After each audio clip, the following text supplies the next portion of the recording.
Hello everyone, welcome back to my YouTube channel pharma solutions. Pharma solutions की इस video series में जो topic आज मैं आप सबके साथ डिस्कस कर रही हूँ वो है fluid energy mill, navigation and alliteration.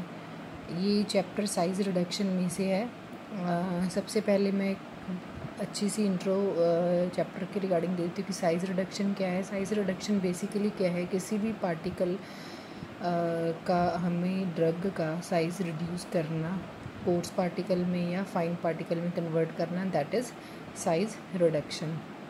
अब बेसिकली हम इस साइज़ रिडक्शन करते क्यों हैं? साइज़ रिडक्शन हम इसलिए करते हैं ताकि हमें उसकी प्रॉपर हम मिक्सिंग कर सकें किसी भी दो ड्रग्स की, ताकि हम अगर किसी चीज़ की एक्सट्रैक्शन कर रहे हैं तो उसमें से जो सॉल्वेंट है वो जितना पार्टिकल साइज़ स्मॉल होगा उसमें वो जल्दी से पेनिट्रेट करेगा, इसलिए हम साइज़ रिडक्शन करते हैं। बहुत सारे फैक्टर्स हैं जो साइज़ रिडक्शन पे डिपेंड करते हैं। जितना कोई भी चीज़ हार्ड है उसे उसका साइज़ रिडक्शन करना, उसे तोड़ना उतना डिफ़िकल्ट है जितना स्टिकी है वो डिफ़िकल्ट है।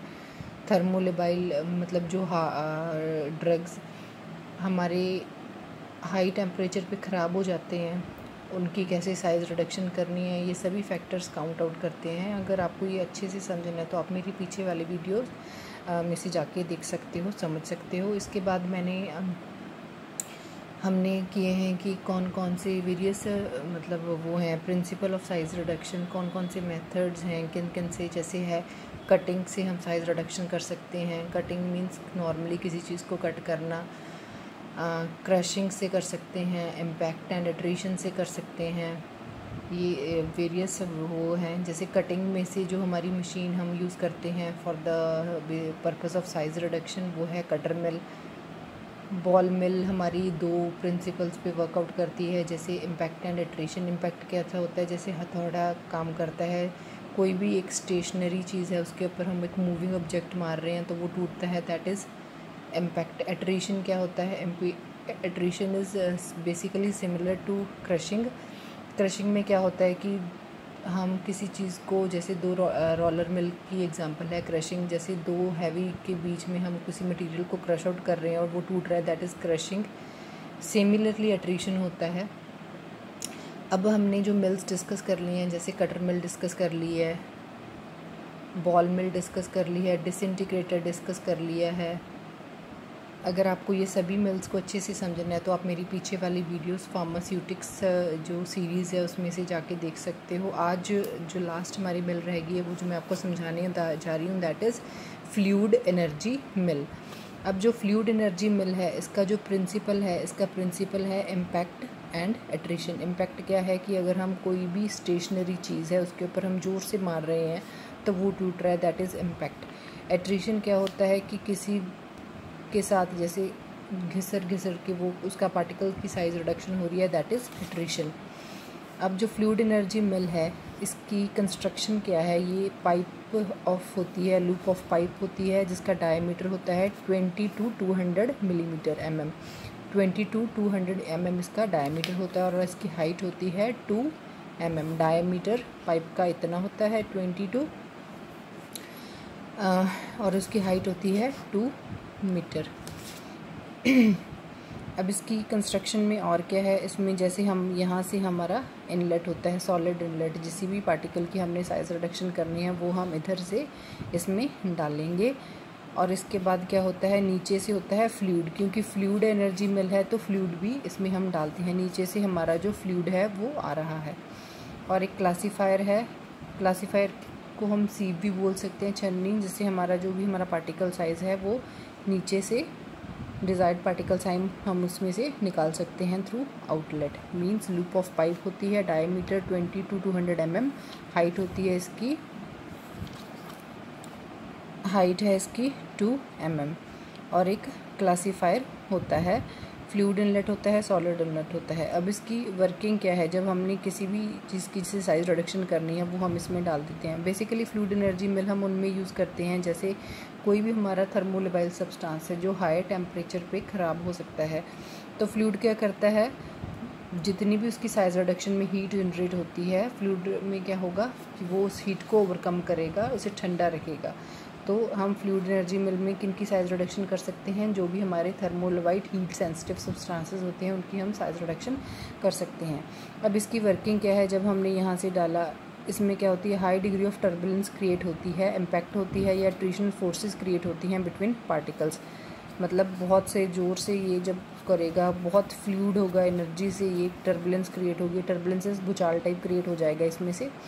तो उसमें क्या होगा, इम्पैक्ट और अट्रीशनल फोर्सेस एक्ट करेंगी पार्टिकल्स में, और जब वो फोर्सेस एक्ट करेंगी तो वो जो पार्टिकल है उसकी साइज़ रिडक्शन हो जाएगी। जो पार्टिकल की साइज़ रिडक्शन होगी वो होगी 1 to 20 माइक्रोन तक पार्टिकल की साइज़ रिडक्शन होगी। मीन्स 20 माइक्रोन, 1 से 20 माइक्रोन तक हम पार्टिकल्स की साइज़ रिडक्शन कर सकते हैं। वही इसकी यूज़ क्या है, इसे हम यूज़ करते हैं to grind heat sensitive material to fine powder. Means जो भी हमारे हीट सेंसिटिव मटेरियल्स होते हैं उनमें हम फाइन पाउडर में कन्वर्ट कर सकते हैं। मीन्स टेम्परेचर सेंसिटिव जो होते हैं, क्योंकि फ्लूइड है, फ्लूइड क्या करेगा, वो हमारी जो मिल है उसे ठंडा रखेगा, उसे को, क्योंकि जब कोई भी चीज़ ज़ोर से एक्ट करती है तो उसमें हीट जनरेट होती है, और फ्लूइड का काम क्या है, वो हीट को ओवरकम करेगा, उसे गर्म नहीं होने देगा। तो ये किन वाले प्रोडक्ट्स के लिए यूज़फुल है, जो हमारे हीट सेंसिटिव या थर्मोलवाइल प्रोडक्ट्स होते हैं जो हीट के कारण ख़राब हो जाते हैं। इसके एडवांटेज क्या है, इसमें हम फाइन पाउडर हमें मिल सकता है। जितने भी हीट सेंसिटिव सब्सटेंसेस है, जैसे विटामिन्स हो गए, एंटीबायोटिक्स हो गए, उनकी हम इनमें साइज़ रिडक्शन कर सकते हैं। किसमें कर सकते हैं, फ्लूइड एनर्जी मिल में से।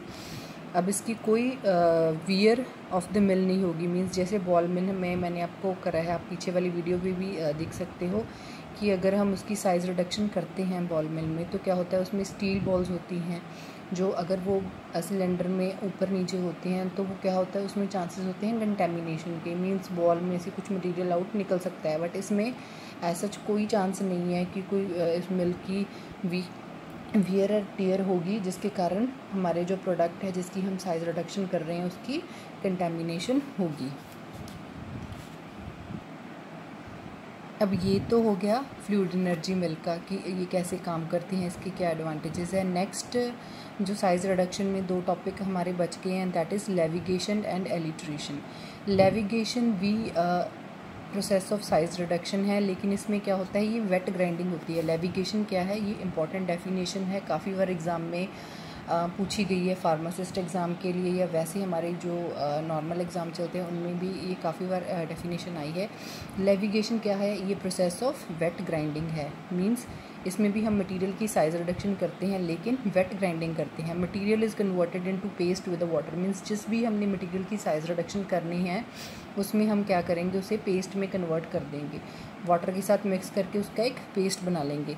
Grinding of the paste is done in motor, और जो हमारा पैसेलन मोटर है उसमें हम जो वो पेस्ट बनता है उसकी क्या करेंगे, ग्राइंडिंग करेंगे, जिसके कारण क्या होगी, उसकी साइज़ रिडक्शन होगी। देन नेक्स्ट है एलिट्रेशन। एलिट्रेशन क्या है, जब हमने ग्राइंडिंग में लेविगेशन इज़ वेट ग्राइंडिंग, जब हमने उसकी साइज़ रिडक्शन कर ली तो अगर हमने उसकी सेपरेशन करनी है, जैसे हम जो हमारे नॉर्मल ड्रग्स होते हैं उनकी हम साइज़ सेपरेशन कैसे करते हैं, थ्रू सीविंग, छन्नी के थ्रू पास करके डिफरेंट साइज़ की। मीन्स जो भी साइज़ का हमें मटेरियल चाहिए हम उस सीव के थ्रू उस मटेरियल को पास आउट करेंगे, हमें वो डिज़ायर्ड साइज़ का मटेरियल मिल जाएगा। लेकिन ये वेट ग्राइंडिंग है, इसमें हम कैसे हमें हमारा डिज़ायर्ड साइज़ का मटेरियल मिलेगा, इसमें उस प्रोसेस को हम कहते हैं alliteration. It is the process of separation of fine particles and course particles from paste obtained after levigation. जैसे हमने लेविगेशन में क्या किया, पेस्ट बना लिया, तो उसमें पेस्ट जो बन गया उसके बाद हम जो हमारा डिज़ायर्ड पार्टिकल साइज़ निकाल रहे हैं दैट इज़ एलिट्रेशन। अब पेस्ट को हम कैसे निकालेंगे, हम वो कैसे निकालेंगे, अब जो हमारा पेस्ट है उसे हम लार्ज अमाउंट ऑफ वाटर के साथ मिक्स कर देंगे। मीन्स जितना पहले हमने वाटर के साथ डिज़ायर्ड उतने से के साथ मिक्स किया जिसके साथ वो उसका पेस्ट बन सके और उसकी ग्राइंडिंग हो सके। इसके बाद हम ज़्यादा अमाउंट ऑफ वाटर उसमें और डालेंगे। अब जो मिक्सचर है उसे हम क्या करेंगे, अलाउ करेंगे थोड़ा टाइम कि वो वैसे ही उसी पोजीशन में रहे, allow it to stand for some times, ताकि वो उसमें कोई डिस्टर्बेंस क्रिएट नहीं करेंगे। न्यूट्रल मतलब मिक्सचर को हम वैसे ही स्टैंड होने के लिए रख देंगे। अब इसमें क्या होगा कि जो हमारे कोर्स पार्टिकल्स हैं जिनका थोड़ा सा पार्टिकल साइज़ ज़्यादा होगा वो क्या कर जाएंगे, नीचे सेटल डाउन हो जाएंगे, और जो हमारे फाइन पार्टिकल्स हैं वो ऊपर रह जाएंगे। तो हम क्या करेंगे, ऊपर में से हम फाइन पार्टिकल्स कलेक्ट कर लेंगे, और जो हमारे नीचे हैं जो मतलब किसी भी कंटेनर के नीचे रह जाएंगे, दैट आर कोर्स पार्टिकल्स, उन्हें हम नीचे से कलेक्ट कर लेंगे। आई होप कि आपको समझ आ गया। लेफिगेशन है वेट ग्राइंडिंग और एलिट्रेशन है। जब वेट ग्राइंडिंग के बाद हम मतलब साइज़ रिडक्शन हम कर रहे हैं, उसके बाद हमने सेपरेट करना है। सेपरेट कैसे करेंगे? जब उसमें और अमाउंट हम वाटर डालेंगे। वाटर डालने के बाद कंटेनर को एज सच हम वैसे ही रख देंगे विदाउट एनी मूवमेंट। जब थोड़े टाइम के लिए हम रखेंगे तो क्या होगा, जो हमारे हैवी पार्टिकल्स हैं कोर्स, वो क्या हो जाएंगे, क्योंकि उनकी डेंसिटी ज़्यादा है, वो नीचे सेटल डाउन हो जाएंगे, और जो हमारे लाइट पार्टिकल्स हैं, फाइन पार्टिकल्स, वो ऊपर रह जाएंगे। ऊपर फाइन पार्टिकल्स हम ऊपर में से कलेक्ट कर लेंगे और जो कोर्स हैं वो नीचे रह जाएंगे। ऐसे हम उनकी सेपरेशन कर सकते हैं। आई होप कि आपको ये जो टॉपिक है साइज़ रिडक्शन अच्छे से समझ आ गया हो। इसकी मैंने फार्मास्यूटिक्स हमारा जो है उसमें डाला हुआ है। आप अगर आपको अच्छे से समझना है साइज़ रिडक्शन क्या है, क्या कौन कौन से मिल हैं, आप मेरी पीछे वाले वीडियोस में जाके देख सकते हो और अच्छे से समझ सकते हो। एंड प्लीज़, अगर आपको ये मेरा वीडियो अच्छा लगा है तो प्लीज़ मेरी इस वीडियो को लाइक करें, मेरे चैनल को सब्सक्राइब करें और अपने फ्रेंड्स के साथ शेयर करें, और साथ ही में प्रेस द बेल आइकन, ताकि जो मेरे फ्यूचर नोटिफिकेशंस हैं, जब भी मैं कोई वीडियो अपलोड करूं, आपके पास आती रहें। प्लीज़ प्लीज़ प्लीज़ मेरे चैनल को सब्सक्राइब करें। Thank you for watching my video.